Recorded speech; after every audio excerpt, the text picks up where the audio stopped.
Out there, lurking in the vastness of space, are planets so strange that even science fiction could not have imagined them.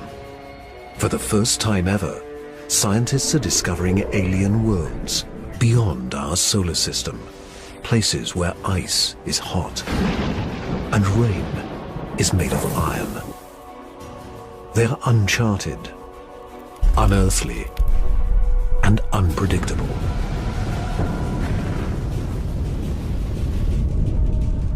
And somewhere, hidden among these strange new worlds, scientists seek the greatest discoveries of all.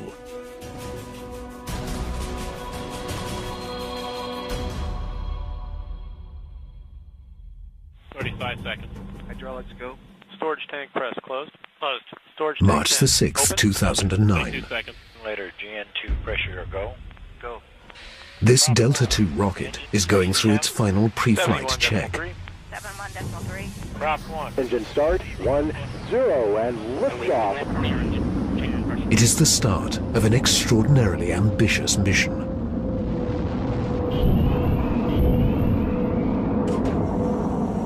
The Kepler Space Observatory is hunting for Earth-like planets within a region of 100,000 stars.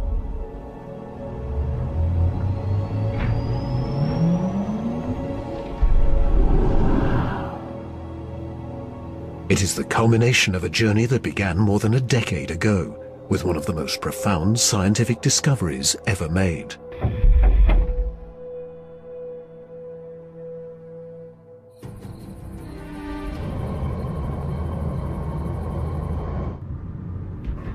In 1995, Swiss astronomer Michel Mayor and his team make a routine observation of stars in the constellation Pegasus, located 50 light-years away. But the instruments show something strange. One star is violently lurching and wobbling. What we discovered, it's one of these stars have a velocity changing with time. What is powerful enough to disturb a star the size of our sun? Mayor offers a radical answer: a planet. But no one has ever seen a planet around another sun-like star. Problem in detecting planets around other stars is that as a planet orbits a nearby star, that planet gets lost because of its feeble light in the glare of the very bright star. In spite of the odds, Mayor relies on his data and is convinced the wobbles are caused by the gravitational pull of an orbiting planet. When I read this claim from Michel Mayor, I was very skeptical. There had been many false claims of the first planet ever discovered around another star, and I thought to myself, oh boy, here we go again.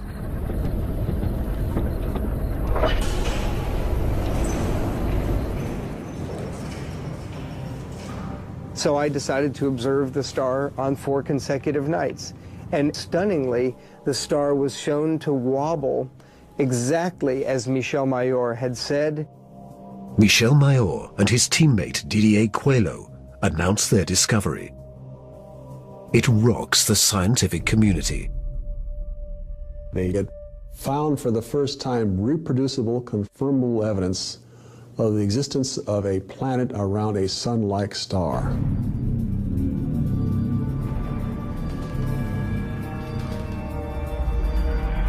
Officially called 51 Pegasi b, the planet is nicknamed Bellerophon in honor of the Greek hero who tamed the winged horse Pegasus.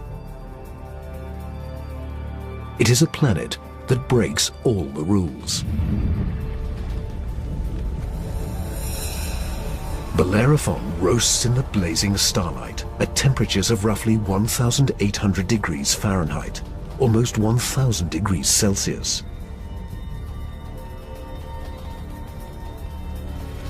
It is nearly 150 times more massive than Earth and is a gas giant like Jupiter.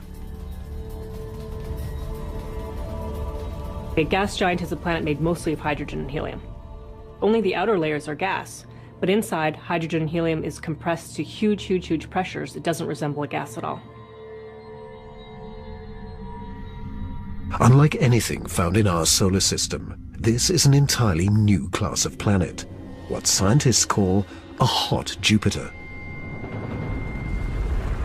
If you go to Hawaii and see the lava flow there, that's how hot a hot Jupiter is. It's very, very hot. The Earth is a comfortable 93 million miles, or 150 million kilometers away from the Sun. These hot Jupiters are roughly 100 times closer, and so the amount of sunlight that they get is 10,000 times larger. If this represents a star, and this a hot Jupiter is 3 to 4 stellar diameters away from the star. So that would be 1, 2, 3. This is how close a hot Jupiter would be to its star. Hot Jupiters are tidally locked. They present the same face to the star at all times, just like the moon does to Earth. It's going to be permanent daylight on one side and permanent nighttime on the back. If I were stuck on a hot Jupiter, I'd want to be on the back side and hope that some of the heat from the front side facing the star would make its way around the back.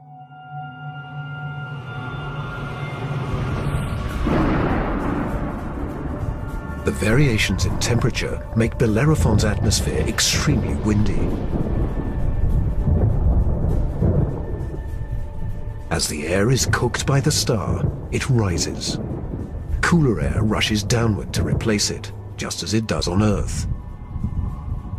The wind howls at thousands of kilometers per hour, far beyond anything we could ever withstand. The heat blast guarantees water vapor cannot exist, but that doesn't mean there is no rain. It's far too hot for water liquid clouds to form here, but instead these clouds would be made out of iron. Iron vapor can exist at much higher temperatures than water. And because of that, things could get a little messy. You better have an umbrella that's pretty sturdy, because the iron is going to start coating your umbrella very rapidly and making it extremely heavy and just crush that umbrella.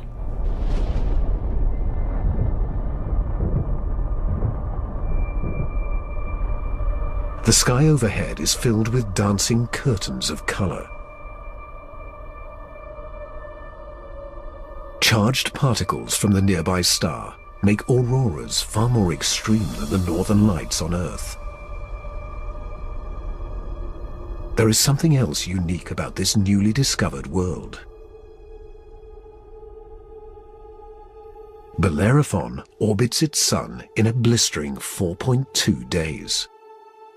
No self-respecting planet goes around a star in 4.2 days. None of the planets in our solar system take such a short amount of time. For scientists, the tiny orbit challenges long-held notions of how planets form. The fact that the planet was orbiting every 4 days was a total puzzle until one night in the middle of the night I woke up and said, well, this must be proof that planets migrate inwards. They don't stay put where they are.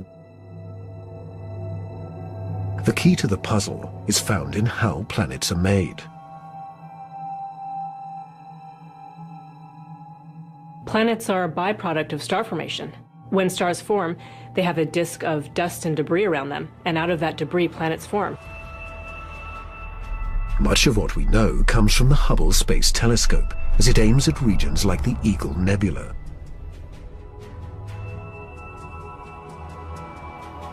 This interstellar cloud is studded with collapsing disks of dust and gas.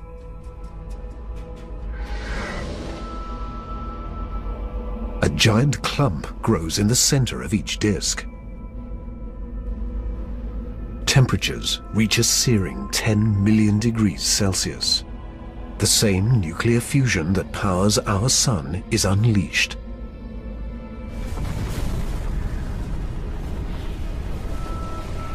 The star is born.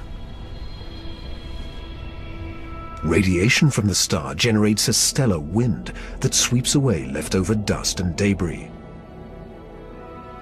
Some of the dust survives and remains in orbit around the newborn star. Over millions of years, the dust sticks together, forming knots that grow into asteroids, and the asteroids grow into planets.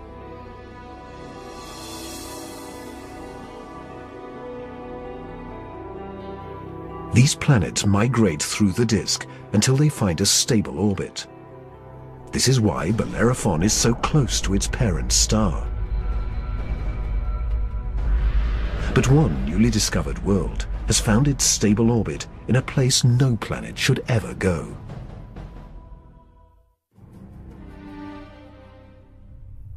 In 2001.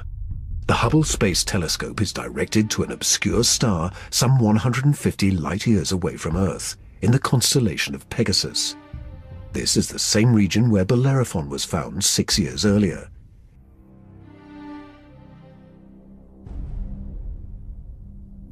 Hubble is tracking another hot Jupiter, discovered by astronomer Jeff Marcy.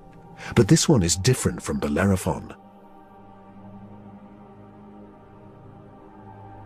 You've probably heard of the planet HD 209458b. It's a terrible name. A terrible name for a terrible place. HD 209458b has been dubbed by some as Osiris, after the Egyptian god of the dead. Osiris is over 200 times more massive than Earth. It has migrated perilously close to its sun. At a mere 4 million miles, or almost 6.5 million kilometers from the blazing solar surface, Osiris broils in a planetary hell. The average daily temperature on Osiris is over 1,000 degrees Celsius. Forget global warming. This is global frying, and it causes Osiris to lose an estimated 500,000 metric tons of air every second. There's a leak of gas, a steady stream of hydrogen and helium, and that's making a big, huge cloud all around the planet. Its atmosphere is bleeding into space. Scientists speculate that a colossal trail of gas spirals behind the planet for thousands of kilometers.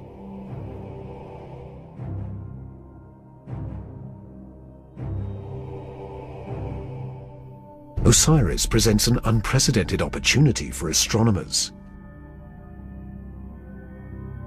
Using Hubble, they analyze the alien planet's bloated atmosphere.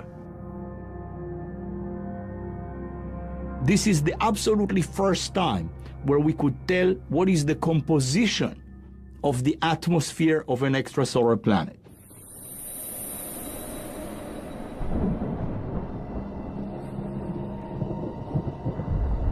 Surprisingly, Hubble detects many of the basic chemicals needed for life. Sodium, carbon, hydrogen, and oxygen. But Osiris is far too hot for life as we know it. There may be other forms of life, however, that thrive on higher temperatures. But there's no solid surface as we know it on a hot Jupiter. So this life would have to be just tiny little microbes floating around on aerosols. And on our own Earth, we have life that floats around in our atmosphere. But that life didn't start there. So life almost certainly would not exist on hot Jupiters. Astronomers have discovered many hot Jupiters since Bellerophon was found in 1995. But conditions on these worlds rule them out as places where the drama of life can unfold.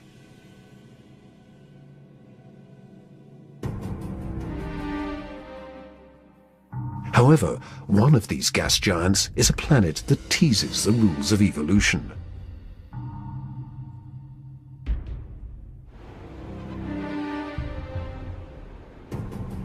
Astronomer Jeff Marcy discovers something shocking about a planet orbiting a star called 16 Cygnus b, located some 70 light-years away in the constellation of Cygnus, the Swan.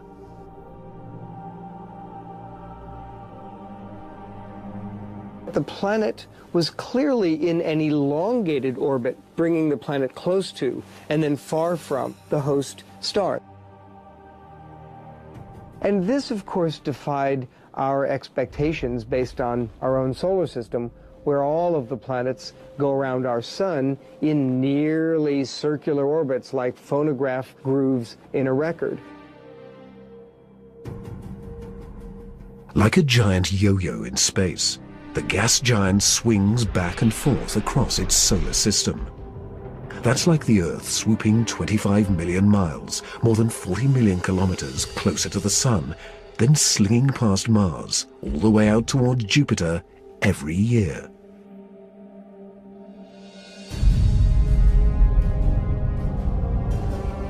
And like all of the gas giants in our solar system, this yo-yo planet probably has an entourage of moons. Marcy speculates that one of these moons could be similar to Earth. And here's where the interesting story begins. Imagine a rocky moon with lakes, oceans, maybe streams and waterfalls on the surface. The moon orbiting its planet, the two of them orbiting the host star. Unlike the airless moon that circles the Earth, this moon is a world with extreme seasons. On Earth, the seasons are caused by the tilt of our planet. Here, they're caused by the elongated orbit.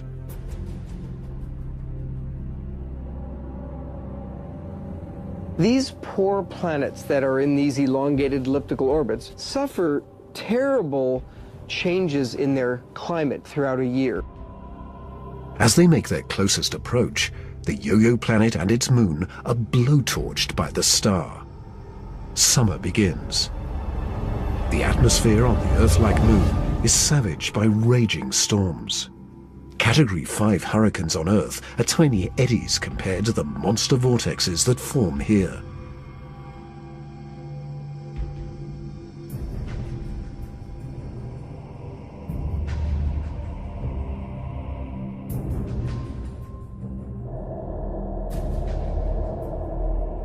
The clouds thicken as the water evaporates.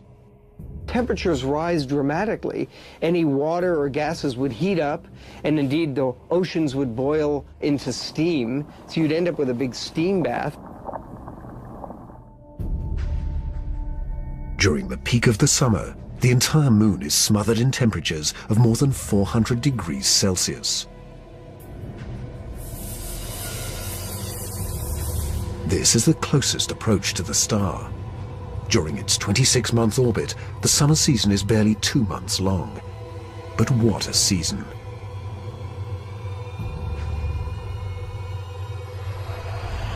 The planet and its moon swing away from the furnace of the star.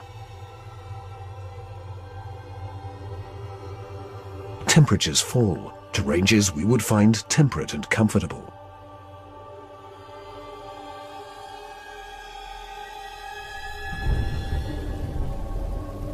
With the coming of autumn, the rains return to the parched and roasted moon.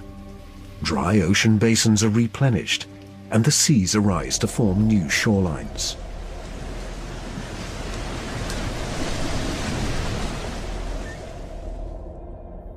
Tranquility prevails as the yo-yo planet and its moon slip into the deep freeze of winter. Now over 200 million miles, more than 320 million kilometers from the star, the daytime sky is dark. Temperatures hover around minus 160 degrees Celsius. The oceans freeze, and the polar ice caps expand across the moon's surface into a globe-girdling sheet of ice many kilometers thick. Winters are long, lasting 17 months.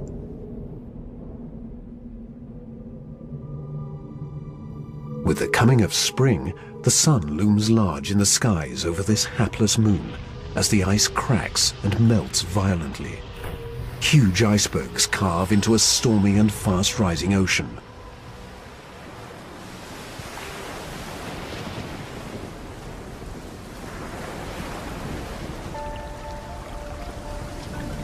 For two preciously short periods, during the spring thaw and the autumn rains, the climate on this Earth-like moon is balmy and comfortable.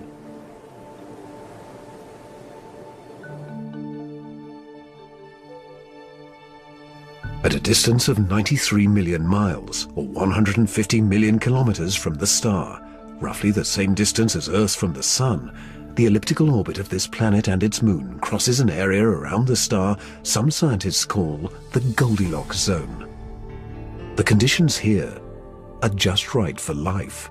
If you're too close to the star, then it's too hot. If you're too far away, then it's going to be too cold and everything's going to be icy. But then if you're right in the middle, it's just right. Every star has a Goldilocks zone. Where that zone is depends on the size and temperature of the star. In our solar system, Venus marks the inner boundary and Mars the outer boundary. Earth and its abundance of life is right in the middle. The Yo-Yo planet passes through the Goldilocks zone twice a year, for 3.5 months during the spring as it races inbound, and again in the autumn for 3.5 months as it hurtles back into the colder reaches of space. Could life survive the conditions outside the Goldilocks zone?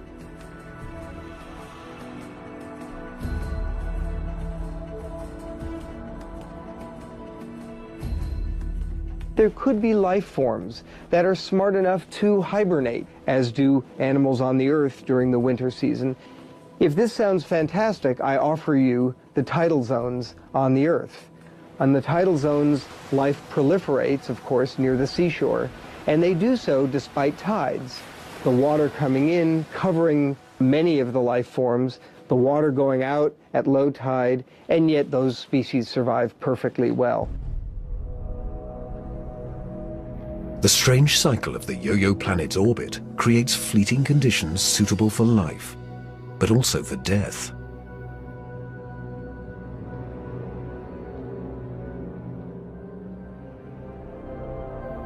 Some alien planets are even more bizarre. Imagine a world that has no star to orbit.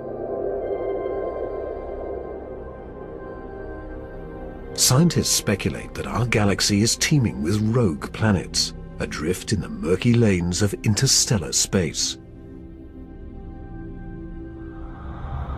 These are orphaned worlds, planets that are booted from their solar systems by the chaos of planetary migration. Astronomers call such worlds planemos.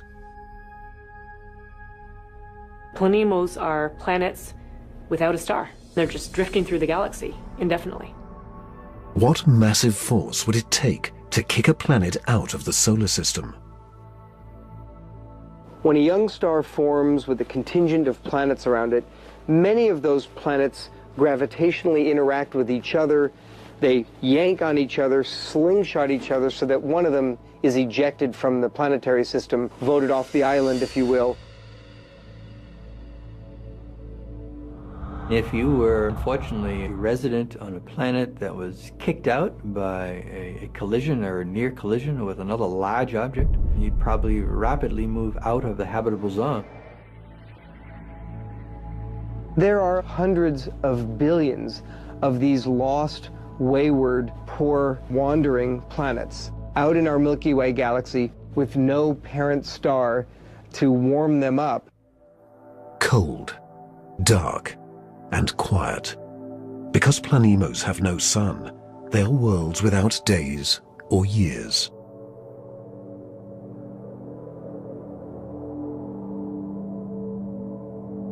They keep vigil through an eternal night. Planemos are solitary wanderers, sentinels of the galaxy.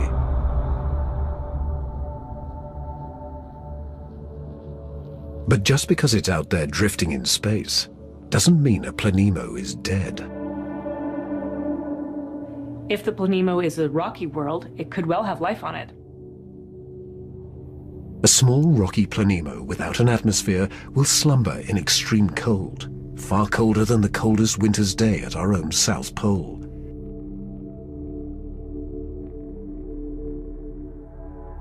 But a planemo large enough to retain an atmosphere traps the heat generated when the planet was first formed. It is the ultimate greenhouse effect. The heat and energy comes from the molten core deep inside the lonely planet.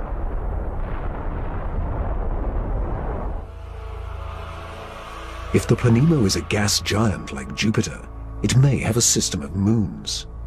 The gravitational pull between the Planemo and its moons creates friction, causing the interior of the moons to stay warm. These moons could also have life on them, in the same way that Jupiter's moon Io has volcanoes and has a lot of heat energy being generated by interactions with Jupiter and the other moons. If anything lives here, it will be single-cell organisms like common bacteria found on Earth, not complex life forms. Without a sun to provide photosynthesis, these tiny organisms derive their energy from the chemistry in the soil of the Planemo or its moon.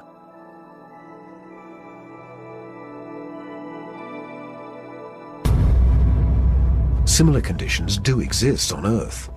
Colonies of bacteria are found deep within mine shafts in South Africa.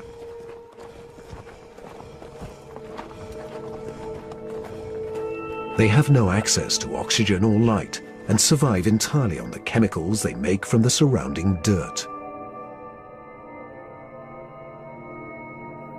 Their metabolisms are extremely slow, and they reproduce only once every 1,000 years. If life dwells on a sunless Planemo, it could be organisms like these, marooned when their planet was young.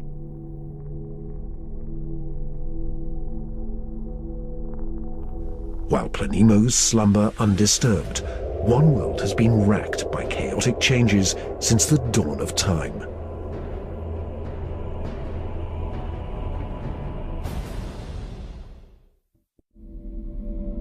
In 2003.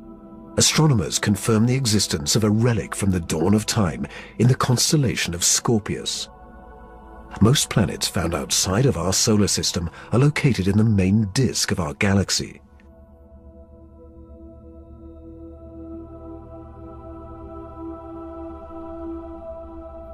But this world is perched high above the plane of the Milky Way in a cluster of nearly 10,000 primordial stars.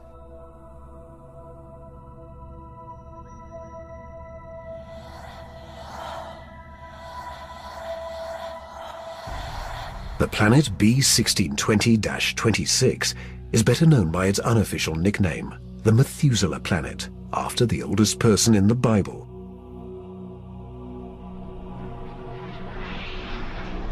The reason this has been known as the Methuselah planet is because that cluster is about 12 billion years old or so.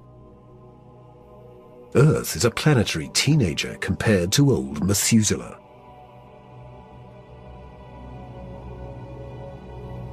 Roughly 8 billion years before the Earth is formed, Methuselah is a young gas giant, perhaps with raging tempests and an entourage of moons.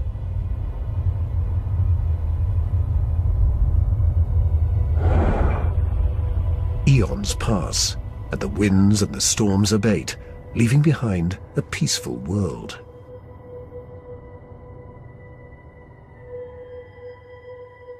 Suddenly, 2 stars loom in the sky. These are the burned-out cores of long-dead stars haunting the cluster. In the very dense environment of a globular cluster, you have lots of stellar collisions, near collisions, systems in which one star is kicked out and another one kicks in. In a cosmic dance of gravity, similar to the migration of planets, one of the stars is kicked out and replaced by Methuselah's parent star.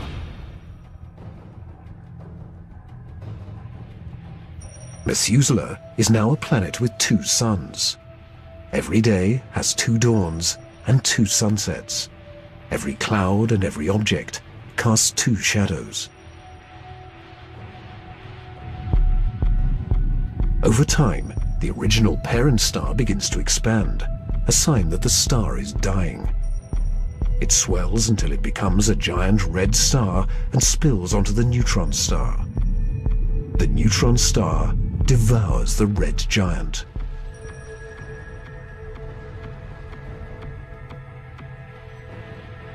Today, Methuselah is a world imprisoned by the skeletons of two dead stars, the stripped core of the red giant and its companion, the pulsing neutron star.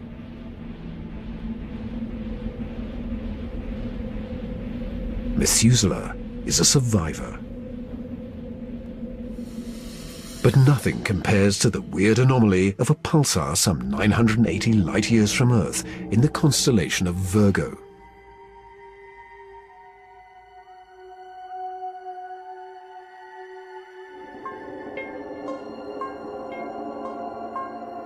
From afar, a pulsar looks like a blinking light, but up close, pulsars machine gun their surroundings with deadly radiation.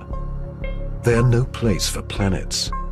Yet something interferes with the precision of this pulsar. One explanation is that the anomaly is caused by a planet.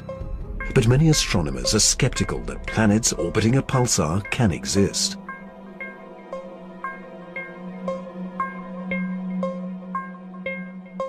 The reason that's a problem is because pulsars are formed in these incredible explosions. When a red giant star explodes, a titanic fireball known as a supernova unleashes as much energy in 1 minute as our sun generates in a lifetime. When a star goes supernova, the shockwave is so immense it's hard to imagine any planet surviving that.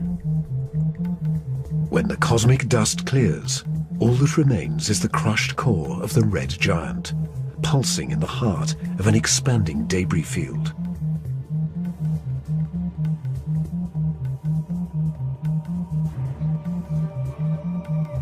Matter blasted from the colossal explosion falls back to the pulsar and forms a disk.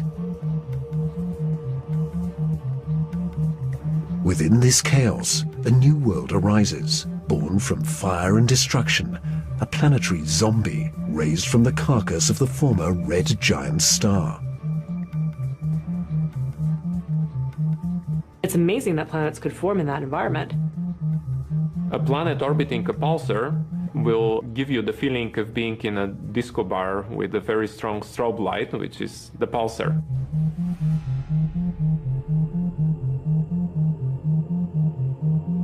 Radiation from this stellar beast breaks down the organic molecules needed for life. The pulsar has these very strong magnetic fields that are being spun around as the star is rotating quickly, and it's picking up any material, electrons, protons, and speeding them up and slinging them out at high speed. So it's like a solar wind with a vengeance. I can't imagine that there would be much of an opportunity for even simple life, microbial life, to emerge and to flourish on a planet around a pulsar. Largely because if you were in the pulse, you'd be severely energized, and if you were not in the pulse, you would be completely devoid of energy. The discovery of pulsar planets shows how new worlds can form in the wake of a star's destruction.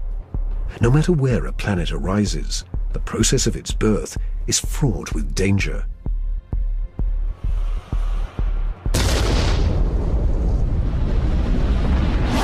Sometimes the violence is so great, the end of the world comes before the beginning. 2007. Astronomers using the giant Gemini North Telescope make a strange discovery in the Pleiades cluster, some 400 light-years from Earth. A star known only by its catalog number HD 23514 is surrounded by a giant donut-shaped cloud of dust and gas. The star in the middle of the donut shape is about 100 million years old, a cosmic toddler in astronomical terms. Our Sun is 45 times older. The conditions are perfect for planets to form.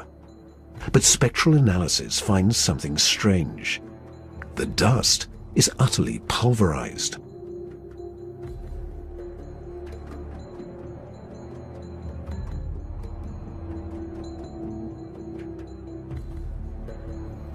Typically, a newborn star is surrounded by fledgling planets. Planets form around the young star in a protoplanetary disk of gas and dust. And then these planets go on their merry way orbiting the star, not realizing that they're in an orbit that's too close to another planet. Billions of years ago, two primordial planets orbiting HD 23514 are spinning towards doom. As the two worlds close in, tidal forces torque each planet from spherical to egg-shaped.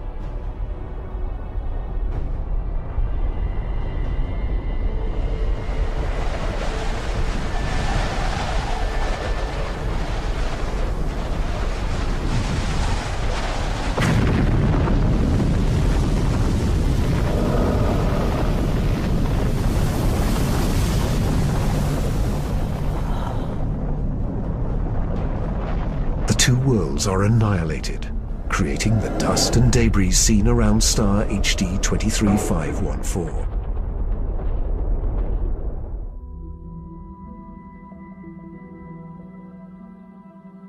There is a new planet out there, a planet we were not aware of existing before. It is not just one planet, it is a new type of planet, Earth on steroids.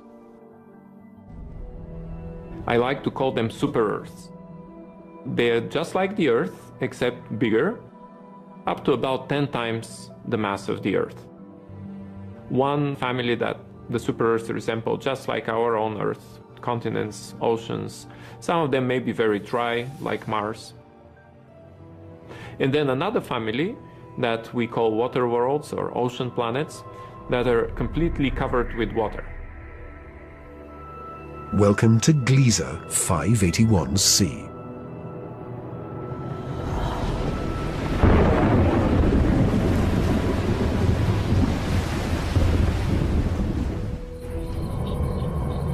This planet was found by Michel Mayor, and it orbits with two other planets around a very small star.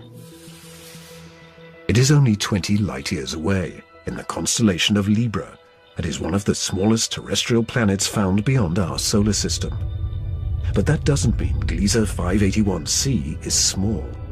It's still a super-Earth, with 5 times the mass of our home planet.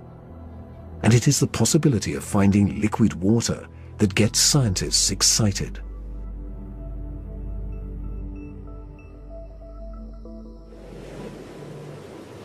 An ocean planet feels like being in the middle of the Pacific Ocean, with no land in sight, just water, puffy white clouds, and blue sky above you. The winds on the ocean world are going to be similar to that of the Earth, so it will be a very good place to sail. The weather's absolutely perfect. Every day you get a clear blue sky, and the sun just stays in the same place. Now, how's that for weather prediction? No land anywhere, even far beneath the surface. When you have a large amount of water, then at the bottom of an ocean, you will form very high pressure in excess of 1 million atmospheres. And that pressure will compress the liquid water, that is the ocean, into a state which we call Ice 7.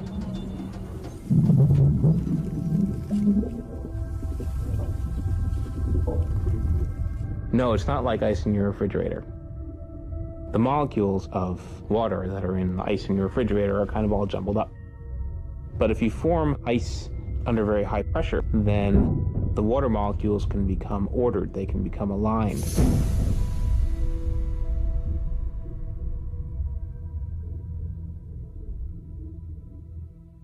I can show you a crystal that is a very good analog to Ice 7. This is halite, also known commonly as rock salt.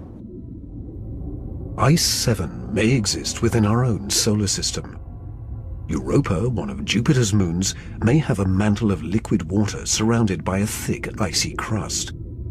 The pressure from the crust is so great that Ice 7 might exist deep within these uncharted seas.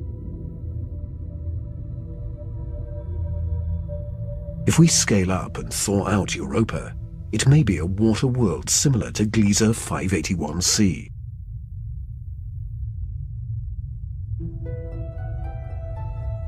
One could imagine that life could emerge on a water world. After all, water is essential to life on Earth. Everywhere on Earth where there is water, there is life. You cannot find a sterile drop of water on Earth unless you put it in the microwave yourself. On this water world, there could be bacteria or any kind of life in the ocean itself.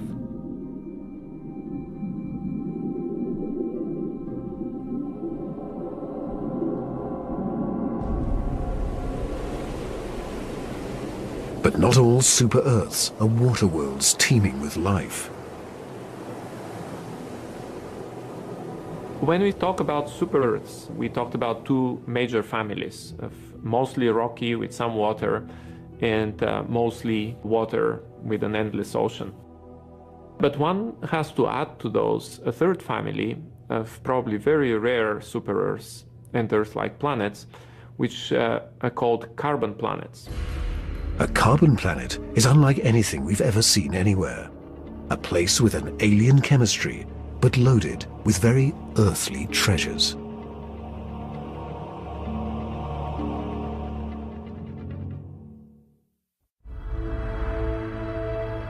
Throughout our galaxy, there are planets which are barren and poor and inhospitable. But science is on the trail of a new type of planet, an entire world of treasure. In our own solar system, in our sun and in all the stars nearby, there's always more oxygen than carbon. But if we think of a place in the universe where there's more carbon than oxygen, then planet formation is very different. Spectral analysis shows carbon to be far more plentiful 26,000 light-years away, near the center of our galaxy. Planets that form here may contain a rich abundance of carbon.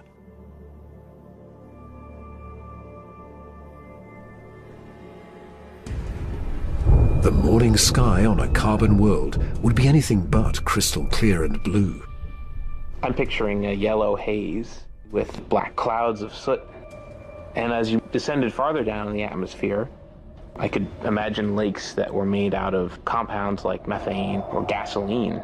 I'm picturing these bubbling, foul-smelling pits of black ooze, like an oil well. With little or no water in the atmosphere, the air is made of carbon compounds. Methane, butane, pentane, benzene, all these different kinds of carbon compounds that separate out when you refine gasoline. One day it might be raining benzene. The next day it might be raining butane. As alien as carbon planets might seem, the air quality could be familiar to some. The air in a very benzene-rich planet will resemble that of LA. A lot of smog particles that unfortunately we are quite used to from the exhaust of cars. Despite the pollution, carbon planets could come with a sparkling upside. You might see diamond because the planet may have substantial quantities of pure carbon that it's formed out of. And pure carbon, when you compress it, tends to form into diamond. The secrets of exotic planets like these are waiting to be discovered all across the galaxy. But astronomers won't be satisfied until they find the Holy Grail. A planet like our own, one that sustains life, the next Earth.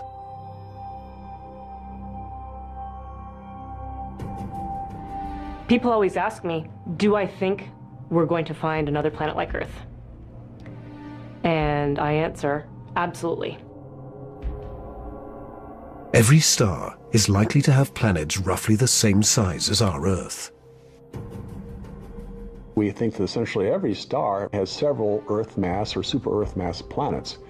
So if you have, say, 200 billion stars in the galaxy, that may mean there are 400 billion Earths in the galaxy or more. 400 billion Earths. The Kepler Space Observatory is the first instrument capable of finding one of these planets. Kepler is looking at the constellation Cygnus in the night sky at 100,000 stars, taking picture after picture after picture, minute after minute. And the goal of Kepler is simple: to look for stars among the 100,000 that dim.